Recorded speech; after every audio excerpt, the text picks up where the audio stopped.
Amen. Praise the Lord. God bless you po ating beloved co-preacher, Brother Tony Gahano. Kung tayo po natin dumalangin sa mahal na Panginoon, let us pray po, mga kapatid. Praise the Lord. Dakilat mapagpala po naming Ama, Diyos na makapangyarihan sa lahat. Ama banal, sa pangalan mo aming pinakamamahal na Panginoong Yesus. O Diyos, maraming salamat po marami sa oras na ito, Ama banal.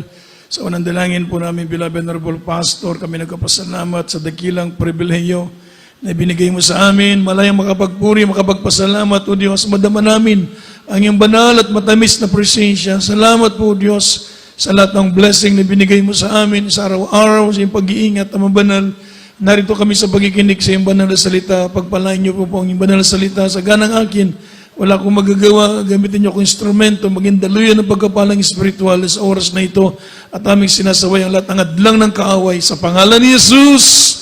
In Jesus' name, amen. Praise the Lord. Tayo po'y makabalik sa ating mga upuan. At tigit sa lahat po, ang pinakamataas na mga pagpupuri, pagsamba, mga paglulhati at pagparangal ay tanging lamang sa ating napakabait na Diyos, ang ating pinakamamahal na Panginoong Jesucristo. Amen.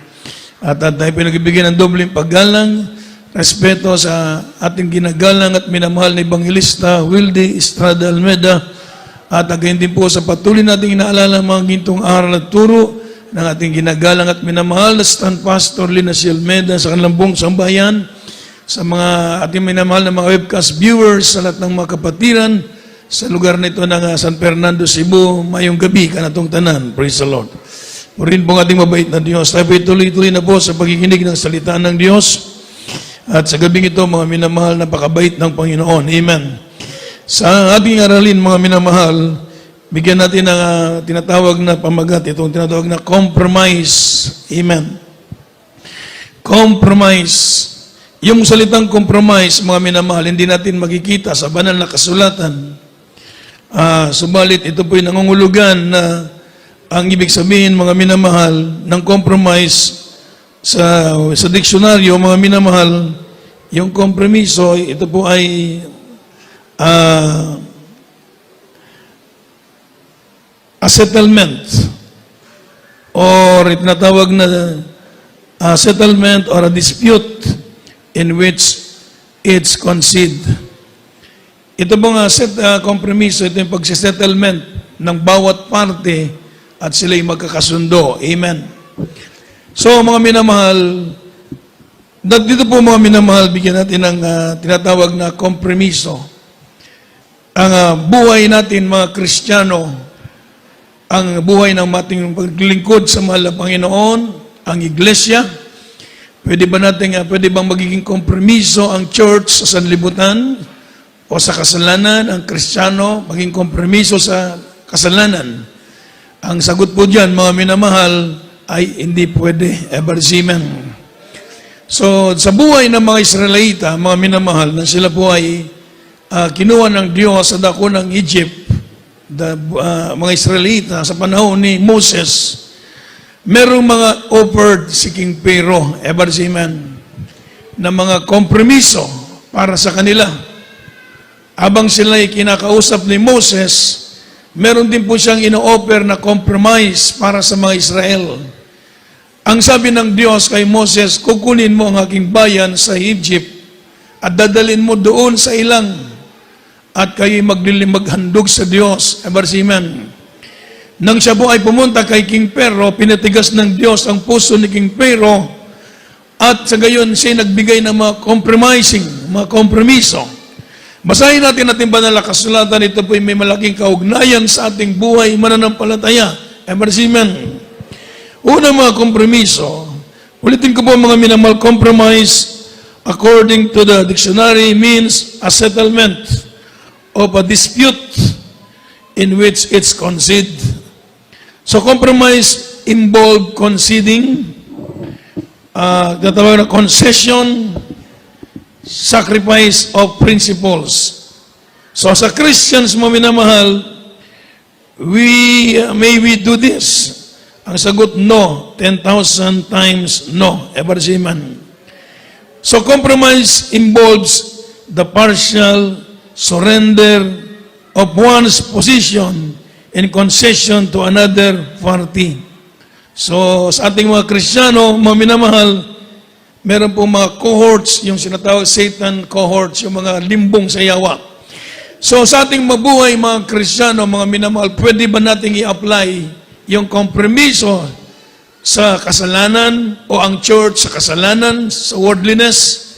Ang sagot, mga nabanal na kasulatan, kung ating basahin ang Biblia, because the commandments of God is specific, amen, and detailed. Pag sinabing specific, yun na yun. Hindi magbabago. Palapakan po natin ang mahal na Panginoon. Ang gusto ng Diyos, mga minamahal, para sa atin bilang Kristiyano, tayo po'y maging perfecto sa harap ng mahal na Panginoon. Kaya hindi natin pwedeng i-compromise ang ating kaligtasan sa paglilingkod natin sa Diyos sa sanlibutan. Ito po yung mga offer ni King Pero. So mga minamahal, meron pong kompromiso. Unang kompromiso na i-offer ni King Pero, mga minamahal, itong tinatawag na sacrifice in the land from the book of Exodus. O basahin muna natin ang Exodus muna, chapter 5, verse 3. Sa Exodus muna, chapter 5, verse 3. Exodus chapter 5, verse 3. Exodus, kabanatang 5, ang talatay 3. Ang kanilang sinabi, ang Diyos ng mga Hebreo ay nagpagtatagpo sa amin. Paintulutan mo nga kaming maglakbay sa 3 araw sa ilang at maghain sa Panginoon, naming Diyos, bakat hulugan niya kami ng salot o ng tabak. Amen. Amen. Ito po yung utos ng mahal na Panginoon sa mga anak ni Israel. Ever say amen. Sabi po, let us go. Sabi po niya, we pray thee and 3 days journey into the desert and sacrifice unto the Lord our God. So sabi niya, ito po, let us go. In the book of Exodus, chapter 7, verse 16. Pakibasa natin muna yung Exodus 7:16. Exodus, kabanatang 7, ang talatay 6. This says, O 16. At yung sasabihin sa kanya, sinugo ako sa iyo ng Panginoon ng Diyos ng mga Hebreo na sinasabi, paintulutan mo ang aking bayan ay yumaon upang sila'y makapaglingkod sa akin sa ilang at narito hanggang ngayon hindi mo dininig. everybody shout, praise the Lord. Ito ang utos ng Diyos, let my people go. Pabayaan mo ang aking bayan na sila'y yumaon upang maglingkod sa Diyos. Ever say amen. Ibig sabihin, mga minamahal, pakawalan sila. Bigyan sila ng kalayaan na sila yung sumamba, maglingkod sa Diyos. Let my people go. Sabihin mo kay King Pero, pagdating mo roon, ito ang sabi ng Diyos, let my people go. Dahil ang mga Israelita, ng panahong yon, sila po ay bilanggo doon sa Egypt. Amen. Nakita ng Diyos yung kanilang paghinagpis, nakita ng Diyos yung kanilang kahirapan, dinadaanan ng mga kahirapan, kaya isinugo si Moses para kukunin sila doon sa Egypt. At ito ang sabi niya ni Moses kay King Pero, ito ang sabi ng Diyos, let my people go.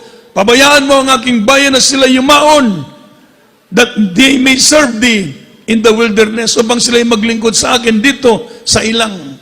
Subalit ang sabi ni King Pero from the book of Exodus, chapter 8, verse 25, ito yung kompromiso ang gi-offer ni King Pero. Unang kompromiso, kindly, 8:25 ng Exodus. Kabanatang 8, ang talatay 25. At tinawag ni Paraon si Moises at si Aaron at sinabi, yumaong kayo, maghain kayo sa inyong Diyos sa lupain. Amen. Everybody shout, praise the Lord. And Pharaoh called for Moses and for Aaron and said, go ye, sacrifice to your God in the land. Ito yung unang offer niya, kompromiso. Ang sabi niya, maglingkod kayo sa inyong Diyos dito sa lupain, dito sa Egypt. Subalit mga minamahal, hindi po tinanggap ni King Pero ang offer ni Paraon. Ever say amen. Dahil ang utos ng Diyos doon sa malayo. Utos ng Diyos, mga minamahal, umalis sila sa Egypt upang maglingkod sa Diyos doon sa tinatawag na wilderness. Subalit si King Pero, mga minamahal, gusto niya doon mismo sila maglingkod sa Diyos. Sa ating buhay, mga Kristiyano, mga minamahal, tayo po'y kinuha na ng Diyos sa kasalanan. Ever say amen. Kinuha na tayo ng mahal na Panginoon sa pagkagapos sa kasalanan, pinalaya na tayo ng mahal na Panginoon. Subalit minsan mayroong mga maraming kompromiso ang ibinibigay ng kaaway sa buhay natin. Ano bang mga kompromiso sa buhay natin na ito po'y hindi po pwede para sa mahal na Panginoon. Hindi natin pwedeng mga minamahal tayo ang magkikipag-settle sa kaaway. Definite, ibig sabihin, ang utos ng Diyos para sa atin, be separate. Palapakan po natin ng malakas ng mahal na Panginoon. Amen. Sa ating panahon ngayon, be separate, sabi ng Biblia. Be not conformed to this world. Huwag kang maging kompromiso sa daigdig na ito. Huwag mong ikompromiso ang kaligtasan mo sa daigdig na ito. You are bought with a price. Glorify your God to your body. Be separate. Tayo po'y miwalay sa daigdig na ito. Hindi tayo pwede mga maging kompromiso. Hindi natin ikompromiso ang ating pananampalataya sa Diyos sa takbo ng daigdig na ito. Amen. Pag hindi natin ikompromiso ang ating buhay sa daigdig na ito, mananaan sa atin ang kapangyarihan ng ating mahal na Panginoon.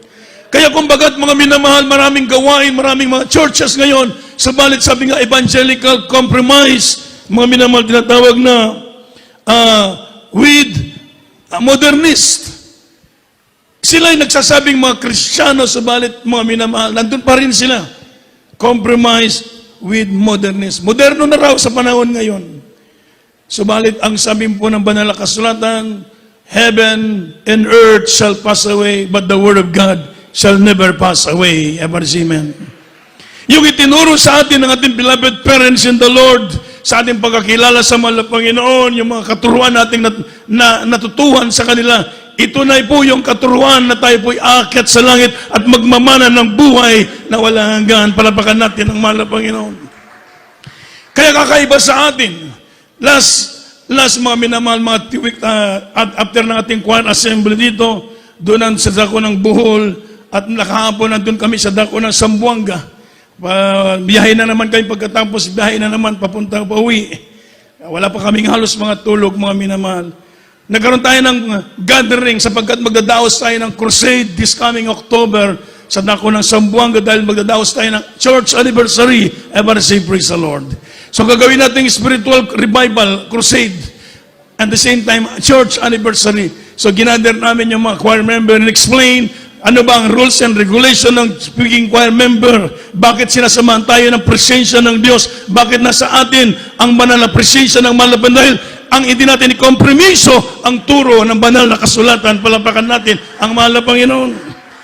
Hindi natin kinokompromiso ang teachings, amen, ng ating beloved parents in the Lord. Kung ano ang rules and regulation ng bilang mga choir member, ito yung ating sinusunod. At nakita natin sa ating pag-aawit, grabe, nagkaroon tayo ng anniversary sa dako ng Ayala last Sunday, nandun po kami mga minamahal. At noong last Saturday, nagkaroon din tayo ng Bible studies. Merong kapatiran na galing ng UK at nagdaos ng kakarawan, in-invite yung mga classmates niya, mga nurses. So mga minamahal, mismo sila masasabi na iba yung ating kaanyuan. Palapakan po natin ang ating mahal na Panginoon. Praise the Lord. So, sabi ko, hindi natin pwede kompromiso ang turo ng ating beloved parents in the Lord ng teaching ng banal na kasulatan. Bakit kapag kinompromiso natin, iiwanan tayo ng presensya ng Diyos? Amen. So, ano sabi ni Moses? Sacrifice in the land. Pwede kayo maglingkod dito sa loob ng Egypt.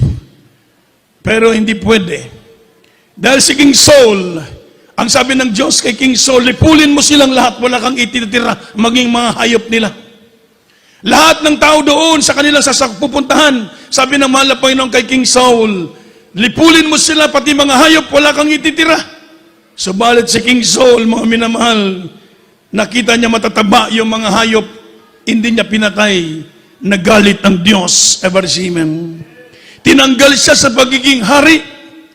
Inisip niya pwedeng i-offer ito sa Diyos. Subalit karumal-dumal yun sa harap ng mahal na Panginoon. Ayaw ng Diyos ikompromiso ang kautusan, ang balatuntunan ng ating mahal na Panginoon. Ever say praise the Lord. Bantayan natin yung ating mga sarili. Huwag natin ikompromiso, mga minamahal, ang ating paglilingkod sa sanlibutan. Ever say amen. Ang sabi ng mahal na Panginoon kay King Saul, papalitan siya bilang hari. Tinanggal ang kaharian kay King Saul, mga minamahal, dahil sa kanyang paglabag. ikinompromiso niya ang kanyang pagsunod dahil nakita niya may matataba yung mga hayop. So pwede niyang ialay sa Panginoon, pero hindi na kinalugod ng Diyos. Sabi ng mahal na Panginoon, tanggalin siya bilang hari. Ever say, praise the Lord. So siya hari na, tinanggal ang kaharian sa kanya. Kaya po, napakadelikado. Ever say, amen. Kaya sabi ng banal na kasulatan, mga minamahal, hindi pwede. Hindi pumayag si Moses. Hindi pumayag si Moses na doon sila mag-andog sa loob ng Ehipto. Mga minamahal, dahil ang utos ng Diyos sa kanya, go. Let my people go and worship me and serve me in the wilderness. Yun ang mensahe, yun ang utos ng Diyos. Kung ano pinag-uutos sa atin, yun ang gagawin natin. Palapakan mo natin ng malakas ang ating mabait na Diyos. Another second compromise offered by King Pharaoh from the book of Exodus, chapter 8, verse 28 and 29. Exodus chapter 8, verse 28 and 29. Exodus, Kabanatang 8, antala 28 hanggang 29. At sinabi ni Paraon, aking payayaunin kayo upang kayo'y makapaghain sa Panginoon ninyong Diyos sa ilang. Huwag lamang kayo makakalayo, ituloy daing ninyo ako. At sinabi ni Moses, narito, iiwan kita at aking dadalangin sa Panginoon na ang mga pulupulutong na langaw ay magsisialis bukas kay Paraon sa kanya mga lingkod at sa kanyang bayan. Ngunit huwag nang pagmagdaya pa si Paraon na huwag na di payaunin ang bayan upang maghain sa Panginoon. Everybody shout, praise the Lord. And Pharaoh said, I will let you go, that ye may sacrifice to the Lord your God in the land, in the wilderness. Only ye shall not go very far away. So sabi po niya, payagan ko kayong maghandog sa inyong Diyos dito sa ilang, pero wag kayong lumayo. Go not very far away. Yun ang kompromiso niya. Wag kang lumayo. Diyan lang sa tabi, boundary. Maraming Christian tinatawag na boundary Christian. Yung tinatawag na living in, nabubuhay sila sa tinatawag na boundary ba? Ibig ko sabihin, mga minamahal, ang sabi ng mahal na Panginoon, doon sa malayo, go very, pero ang sabi ni King Pharaoh, go not very far away. Huwag kayong magpakalayo. Dahil iniisip na King Pharaoh, anytime pwede silang kukunin uli para maging alipin. Ang utos ng Diyos, lumayo sila. Subalit ang kompromiso ni King Pharaoh, go not very far away. Huwag kayong lumayo ng malayo. Maglingkod kayo mag-offer kayo sa inyong Diyos, maglingkod kayo sa inyong Diyos, pero wag lamang kayong lumayong malayo. Sa atin, mga minamahal, ganun din ang offer ni Satanas sa atin. Never see man. Huwag kang lumayo. Ngunit ang utos ng Diyos, sabi ng Biblia, abstain from all appearance of evil. Ever see man. Layuan natin lahat ng uri ng anyo ng kasamaan. Hindi tayo pwede, mga minamahal, na i-gamble natin na doon tayo sa boundary.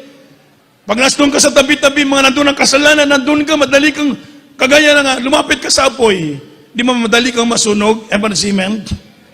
Ganon din sa paglilingkod natin, mga minamahal. Layuan natin, abstain, layuan lahat ng uri ng anyo ng kasamaan. Huwag tayong mga minamaging ikompromiso. Yun ang offer ni Pharaoh. Go not very far away. Huwag kayong lumayo ng malayo. Sumalit ang utos ng Diyos sa atin, no, ever say, praise the Lord. Lumayo tayo, sabi ng Biblia. Lumayo ka sa lahat ng uri ng anyo ng kasamaan. Layuan mo ang lahat ng uri ng kasamaan. Huwag kang tumabi dyan. Ever say, amen. Lumayo kapag kalayo-layo ni mo.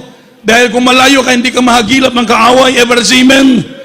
Pero kung nandiyon ka sa tabi, mga minamahal, nandiyan yung nagiinom, nandiyan ka na tabi-tabi, dali kang matagayan. Ever say, amen. Amen po ba? Ganun po yung ibig kong sabihin. Pag nandiyan yung kasalanan, nandiyan yung temptation, layuan mo ang kasalanan, layuan mo siya.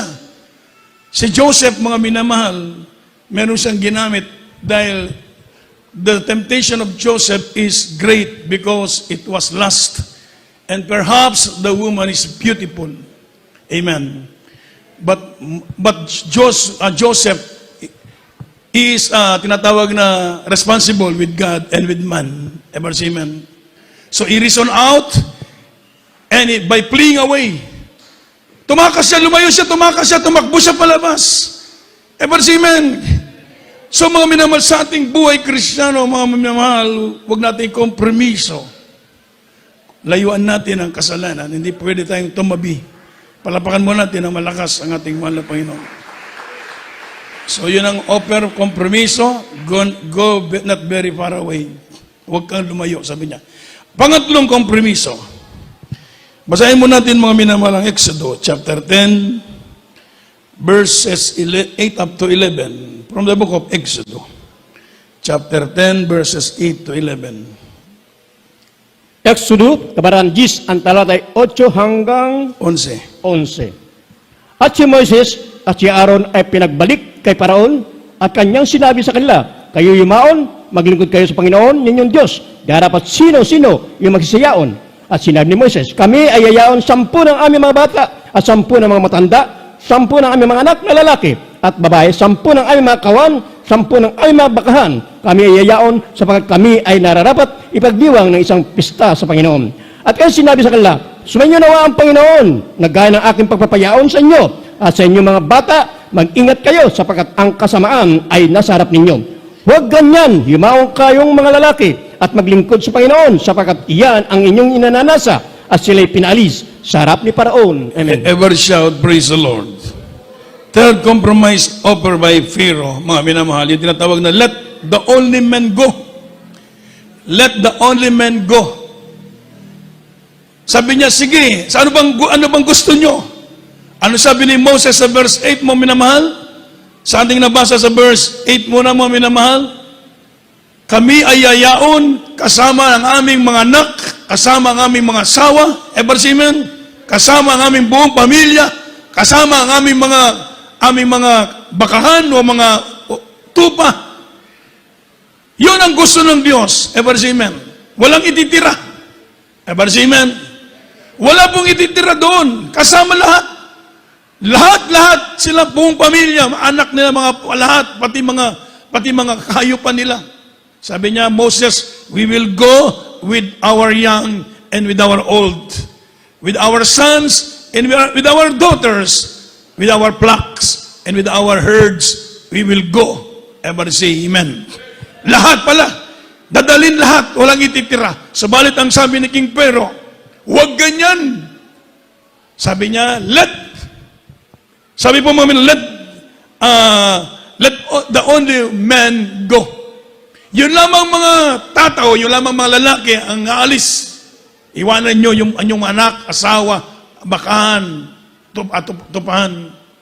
Yun ang offer ni King Pharaoh, compromise. Subalit hindi pumayag si Moses. Palapakan mo natin ng malakas ang ating mahal na Panginoon. Hindi pumayag si Moses sa offer ni King Pharaoh. Ganon din sa buhay natin paglilingkod sa Diyos. Ever see men? Maglingkod tayo sa Diyos, wala tayong ititira sa daigdig na ito. Buong buhay natin, ibibigay natin sa mahal na Panginoon. Yung ating mga prinsipyo, patayin natin yung prinsipyo natin, sumunod tayo sa prinsipyo ng Diyos. Ever see men? Yung ating kuro-kuro, hindi tamang kuro-kuro yan. Yung opinion natin, sumunod tayo sa opinion, sa plano, sa prinsipyo ng ating mabait na Diyos. Ever see men? Wala tayong ititira kung maaari. Lahat tayo, 10 ng ating sangbahayan. Ever say amen.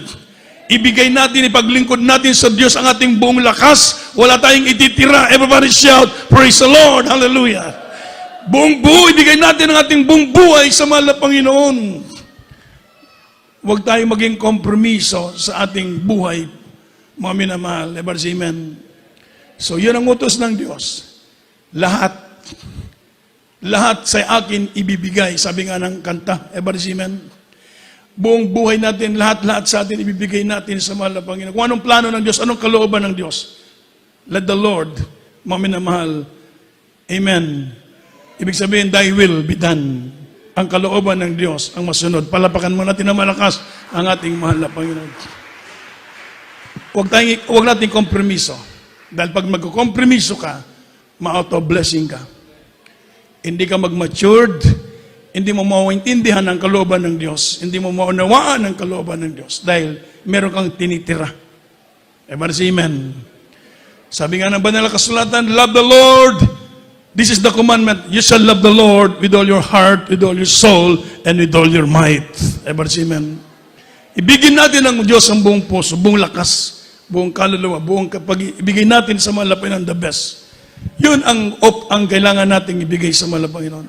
So yung offer ni Satanas, iwanan mo ito, iwanan mo yan, meron ka pang itinitira, wala tayong iititira. Ever say, praise the Lord. Palapakan mo natin na malakas ang ating mahal na Panginoon. Ito yung gagawin ko, ito yung plano ko, itong gagawin ko. No. Huwag tayo magtitira sa buhay natin. Mahal na Panginoon, thy will be done. Ikaw nakakalam. Ever say amen. Ganun po ang buhay ng ating beloved parents in the Lord dahil sila'y tinawag bilang mga laga sa atin at tinuturo sa atin bilang mga choir members. Huwag nating itira yung kasalanan. Itong kaunting kasalanan, itira ko. Hindi pwede yun. Ever say amen. Itong ganitong kainaan, itira ko muna ito. Hindi pwede yun. Ever say amen. I-surrender natin lahat ang buhay natin sa ating mahal na Panginoon. Palapakan po natin ang ating mabait na Diyos. Praise the Lord. Para pagpalain tayo ng mahal na Panginoon. At ang panghuli na offer ni King Pharaoh, from the book of Exodus, chapter 10, verse 24 up to 27. Sa Exodus, chapter 10, verse 24 up to 27. Exodus, Kabanatang 10, ang talata 24 hanggang 27. At tinawag ni Paraon si Moises at sinabi, yumaon kayo, maglingkod kayo sa Panginoon, inyo lamang iwan ang inyong mga kawan at ang inyong mga bakahan. Isama rin naman ninyo ang inyong mga bata. At sinabi ni Moses, ikaw ay nararapat din magbigay sa aming kamay ng mga hain at mga handog na susunugin upang aming maihain sa Panginoon naming Diyos. Ang aming hayop man ay yayaong kasama namin, wala kahit isang paa na may iwan, sapagkat sa kanila kami nararapat kumuha ng aming paglilingkod sa Panginoon naming Diyos. Hindi namin nalalaman kung ano ang aming nararapat paglingkod sa Panginoon hanggang sa kami ay dumating doon. Huling talata 27. Darapat pinagmamatigas ni Panginoon ang puso ni Paraon at hindi niya pinayaon sila. Amen. Every shout, praise the Lord. Ang last na offer ni King Pharaoh, ang sabi po niya, mga minamahal, let the people go, but not the cattle. Everybody say amen. Sa ating nabasa kanina, let the people go, but not the cattle. Incomplete obedience, mga minamahal, means compromising. Compromise. Ever say amen. Ang utos ng Diyos dalin. Una, sabi niya, sige, maglingkod kayo sa inyong Diyos dito. Pangalawa, maglingkod kayo sa inyong Diyos. Sabi niya, wag naman malayo. Amen? Pangatlo, mga minamahal, maglingkod kayo sa Diyos, yung mga lalaki lang. Pang-apat, maglingkod kayo sa inyong Diyos. Iwanan ninyo yung inyong kayamanan. So gusto ni Satanas, mga minamahal, the subtleness of Satan, mga minamahal, compromise, ito tatawag na compromise, ito tatawag na the subtleness of Satan. So to keep in the land, so to keep mga minamahal Israel, mga minamahal near to land, so to divide Israel. Last, so to serve them, mga minamahal, for empty-handed without the ability of tinatawag na strive, serve the Lord. Medyo malabo na yung mata natin, mga minamahal. Ever say amen. So gusto ni Satanas, maglingkod sila sa Diyos, pero empty-handed ba? Walang dala. Gusto niya, kasi maglingkod kayo sa inyong Diyos, iwanan niyo yung mga cattle ninyo, lahat, iwanan. Ang sabi ni Moses, hindi pwede. Sapagkat maglilingkod kami sa aming Diyos, dala namin ito para i-offer namin, ibigay papuri, pasalamat sa Diyos. Ever say amen? So mga minamahal, hindi pwede, mga minamahal tayo pang ititira. Kahit ang kayamanan natin, mga minamahal, willing natin ibigay para sa mahal na Panginoon. Ever say amen? Ibig sabihin, mga minamahal, lahat sa ating buhay, mga minamahal, ibig sabihin, mga kapatid, na tayo po'y naglilingkod sa Diyos, yung bunga ng ating, yung mga pagpapala natin, kasama natin isama sa paglilingkod natin sa mahal na Panginoon. Amen. Dahil dyan tayo lalong pagpapalain ang ating mabait na Diyos. Palapakan mo natin ang ating malakas, ang ating mahal na Panginoon. So mga minamahal, may mga offer si King pero hindi pinaintulot ni Moses. Dahil ang utos ng Diyos, ito ang gusto ng pinag-uutos sa atin ng mahal na Panginoon, yun ang susundin natin, sabi niya. Hindi pwede. So mga minamahal, nagmatigas si King hanggang sinalot sila, hanggang binabayaan sila dahil wala na siyang magawa. Dahil nangamatay ng kanilang mga panganay, mga minamahal, yun ang huling salot sa kanila. Lahat ng kanilang panganay sa isang gabi, buong Egypt, lahat ng mga anak nilang panganay namatay sa gabing yon. Ang sabi ng mga tao, pabayaan mo sila, ang Diyos nasa kanila. Ever say, praise the Lord. Yung Diyos na tumawag kay Moses, siyang Diyos na tumawag sa atin. Palapakan natin ang malakas ang malapay. Ang Diyos na nag-utos kay Moses na hindi pwedeng ikompromiso ang kanilang paglilingkod sa Diyos. Siyang Diyos na tumawag sa atin na huwag nating ikompromiso ang ating buhay sa sanlibutan. Palapakan natin ang ating mabait na Diyos. The same God, palapakan natin ang malakas ang ating mahal na Panginoon. He is the God of Israelites. He is the God of Moses. He is our God. Palapakan natin ang malakas ang ating mahal na Panginoon. Ang prinsipyo ng Diyos hindi nagbabago. Gayon din sa ating paglilingkod sa mahal na Panginoon. Huwag nating ikompromiso ang ating kaligtasan. Binili tayo ng mahal na Panginoon. Sabi ng banal na kasulatan, you are bought with a price. Kikay binili sa halaga. Amen. Binili tayo sa banalang dugo ng mahal na Panginoon. Upang tayo po'y maging pag-aari, peculiar treasure ng ating mabait na Diyos. Palapakan natin ang mahal na Panginoon. At ang utos ng Diyos tayo maging ilaw sa daigdig na ito. Amen. Paano tayo maging ilaw, mga minamahal, sa daigdig na ito? Kung anong ginagawa ng sanlibutan, yun ang gusto mong gawin. Kung anong kasuotan nila, yun ang gusto mong isuot. Hindi ka magiging ilaw niyan. Amen. Tayo po'y tinawag ng mahal na Panginoon. Kung anong gawin nila, hibay natin. Mga minamahal, iba't ating pagkatawag, pinili tayo ng Diyos, tinawag tayo ng mahal na Panginoon upang maging banal, maging sakdal sa harap ng mahal na Panginoon, upang malalahati ang ating mabait na Diyos, upang paglingkuran natin ng Diyos, upang mag-offer tayo ng papasalamat sa mahal na Panginoon, upang mag-offer tayo ng pag-worship sa Diyos. Amen. Tinawag ka ng Diyos para maging witness. Amen. Sabi ng Panginoon, He shall be my witness. Anong witness natin? Ang salita ng Diyos. Amen. Amen.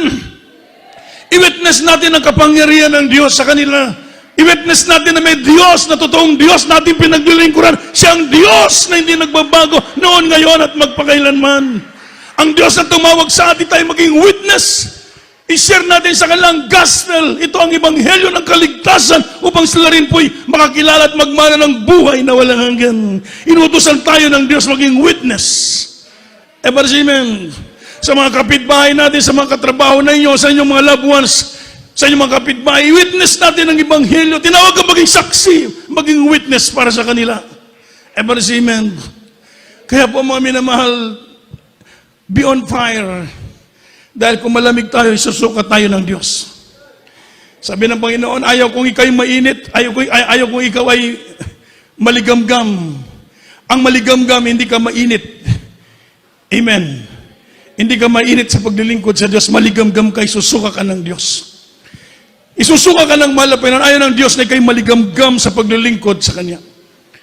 Mga minamahal, hindi ka Kristiyano, at hindi mo, ibig ko sabihin, hindi ka kay Satanas, hindi ka mainit, maligamgam ka ng paglilingkod, isusuka ka ng Diyos. Kaya mga minamahal, pasalamat po tayo. Napakapalag natin. Amen. Itinuro sa atin kung paano tayong maging mainit sa paglilingkod sa Diyos. Hindi natin alam ito ang relasyon sa Diyos. Subalit ngayon naturuan tayo dahil sa banal na Espiritu Santo. Nandito ang banal na Espiritu Santo sa ating mga puso. Palapakan natin ng mahal na Panginoon. Everybody say, praise the Lord. You shall receive power, mga minamahal. Sa pagkanatanggap natin ng banal na Espiritu Santo, ito magiging ating gabay sa paglilingkod sa Diyos. Maging saksi tayo, mga minamahal, sa mga taong wala pa sa mahal na Panginoon. So tayo po'y maging witness para sa kanila.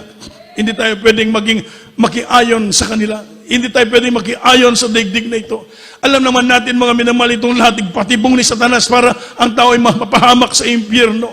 Dahil hindi nila naintindihan ang salitaan ng Diyos. Sabalit tayo pinagpala tayo ng mahal na Panginoon. Naunawaan natin ang kalooban ng ating mahal na Panginoon. Salita ng Diyos, naging banal tayo, nakatanggap tayo ng banal na Espiritu Santo. Everybody say, praise the Lord. Naunawaan natin ang paglilingkod sa mahal na Panginoon. Kaya huwag tayong magpalamig-lamig. Huwag tayong maging maligamgam sa paglilingkod sa Diyos. Sabi ng mahal na Panginoon, meron akong laban sa iyo. Tinalikuran mo ang iyong unang pag-ibig. Meron akong laban sa iyo. Ika'y maligamgam sa paglilingkod sa akin. Gusto ng Diyos, ibalik natin yung ating unang pag-ibig. Maging mainit tayo sa paglilingkod sa Diyos. Ayaw ng Diyos na tayo maligamgam kami. May mga paalala. Gusto ng Diyos, tayo maging on fire. Palapakan natin ang ating mahal na Panginoon. Tayo po ang witness. Palapakan natin ang ating mahal na Panginoon. Praise the Lord. So magpakainit po tayo sa paglilingkod sa Diyos. Tayo pong lahat ay tumayo, mga minamahal. Habang tayo maawit sa mahal na Panginoon, mga minamahal, praise the Lord. Napakalaga na tayo maging mainit sa paglilingkod sa mahal na Panginoon. Habang tayo po'y pamapalaot sa paglilingkod sa Diyos, maraming kompromiso ang kaaway. Gusto ng kaaway, tayo manlamig, manlupaypay, maraming kompromiso para manlamig ka sa paglilingkod sa Diyos. Mga minamahal, wag po mga kapatid, tayo pinili na tinawag ng Diyos upang maging witness sa kapangyarihan ng ating mahal na Panginoon. Tayo po'y umawit sa mahal na Panginoon. Praise the Lord.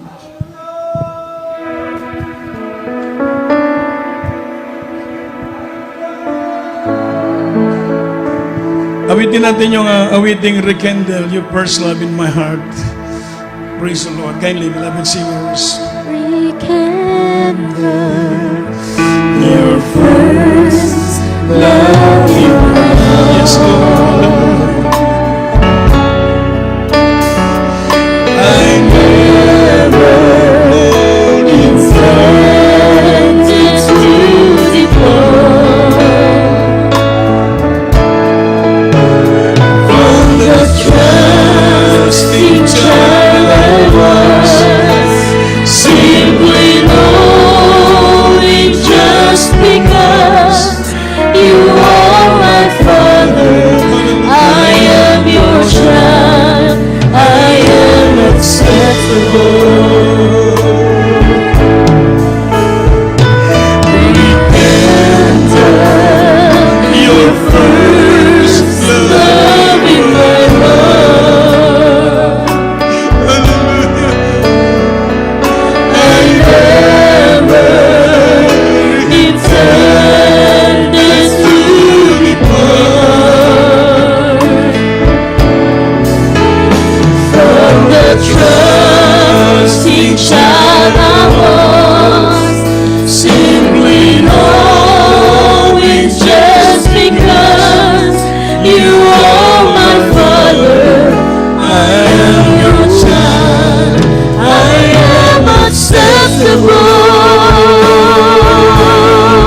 mahal na Panginoon.